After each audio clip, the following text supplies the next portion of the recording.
ఎడారిలో సెలయేర్లు డిసెంబర్ 17వ తేదీ. సమాధానకర్తయగు దేవుడే మిమ్మల్ని సంపూర్ణముగా పరిశుద్ధపరచునుగాక. మీ ఆత్మీయ జీవమును శరీరమును మన ప్రభువైన యేసుక్రీస్తు రాకడయందు నిందారహితముగాను సంపూర్ణముగాను ఉండునట్లు కాపాడబడునుగాక. మిమ్మల్ని పిలిచేవాడు నమ్మకమైన వాడు గనుక అలాగూ చేయును. తెస్సలోనికి రాసిన మొదటి పత్రిక 5వ అధ్యాయం 23-24 వచనాలు. పరిశుద్ధత లేకుండా ఎవడును దేవుని చూడలేడు అని ఎప్పటి నుంచో నా అభిప్రాయం. నేను ఈ దారిలో నాతో పరిచయం ఉన్న వాళ్ళందరినీ ఇలానే చేయమని చెబుతూ ఉండేవాడిని. దాదాపు 10 ఏళ్ళ తర్వాత అంతకు ముందన్నడూ లేనంత సూక్ష్మ దృష్టిని దేవుడు నాకు అనుగ్రహించి పరిశుద్ధతను పొందే మార్గాన్ని చూపించాడు. అదేమిటంటే దైవ కుమారుని మీద విశ్వాసం ఉంచడం. వెంటనే అందరికీ ప్రకటించాను. మనం పాపం నుండి విడిపించబడడం, పరిశుద్ధులు కావడం విశ్వాసం మూలంగానే.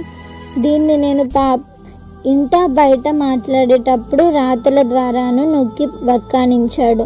1000 విధాలైన రుజువులతో దేవుడు దీన్ని నిరూపించాడు. గత 30 సంవత్సరాలుగా ఈ విషయాన్ని ప్రకటిస్తున్నాను. దేవుడు నా పనిని నిర్ధారిస్తున్నాడు. John Wesley 1771. యేసును నేను ఎరుగుదును, నా ఆత్మకి ఆయన ప్రియుడు.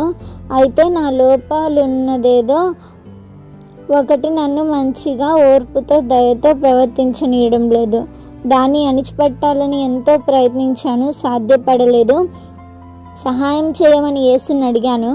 నా చిత్తాన్ని ఆయనకు అప్పగించినప్పుడు ఆయన నా హృదయంలోకి వచ్చాడు. నా ఓర్పుకి, మంచితనానికి, కరుణా స్వభావానికి అడ్డుపడేదాన్నంతటిని తీసేశాడు. ఆ పైన ఆయన తలుపు మూసేశాడు. హఠాత్తుగా ఒక చెయ్యి నా నుదుటి మీద పడింది. దానిలో బలం ఉంది. అది క్రోధపూరితమైనది కాదు. ప్రేమహస్తం బాహ్యంగా కాదు, అంతర్యంలో అది నన్ను స్పృశించింది. నా వ్యక్తిత్వాన్నంతటిని ఆక్రమించింది.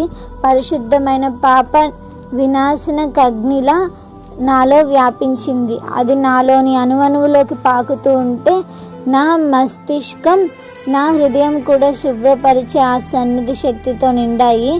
దాని ప్రభావానికి లోనే నేను నేల మీద పడిపోయి పట్టరాని ఆనందంతో బిగ్గరగా కేక వేశాను. ఆ హస్తం మహాశక్తితో నాలో కదులుతూనే ఉంది. కదిలిన చోట్లల్లా రక్షకుని మహిమా స్వరూపాన్ని నాలో చిత్రిస్తుంది. కొద్ది నిమిషాల్లో దేవుని ప్రేమ సాగరం నన్ను ముంచేసింది. దాని పొంగులు కెరటాలు నా మీదుగా పొర్లిపారాయి. పరిశుద్ధత గురించి నా అభిప్రాయాలు రాద్దామని కూర్చున్నాను. పరిశుద్ధత అంటే ఒక మధురమైన, ఆహ్లాదకరమైన, మృదు గంభీరమైన ఒక ప్రవృత్తి. అది మాటల్లో వర్ణించలేని పవిత్రతను, ప్రకాశాన్ని, శాంతిని, ఆత్మ సౌందర్యాన్ని తెస్తుంది. మనస్సుని దేవుని తోటగా చేస్తుంది. దానిలో అన్ని రకాల పుష్పాలు, ఫలాలు చూపులకి ఇంపుగా, గలిబిలి లేకుండా ప్రశాంతంగా జీవమిచ్చే సూర్యకాంతిలో వలలాడుతూ ఉంటాయి. ఆపలేని ప్రేమధారలు అంతరంగంలో ప్రవహించాయి. ఆలోచన, అనుభూతి ఇప్పుడు ఎల్లప్పుడూ ప్రశాంతంగా ఉన్నాయి. పాపశక్తి నుండి విముక్తి, సంపూర్ణ విమోచన నాకున్నాయి. Praise the lord.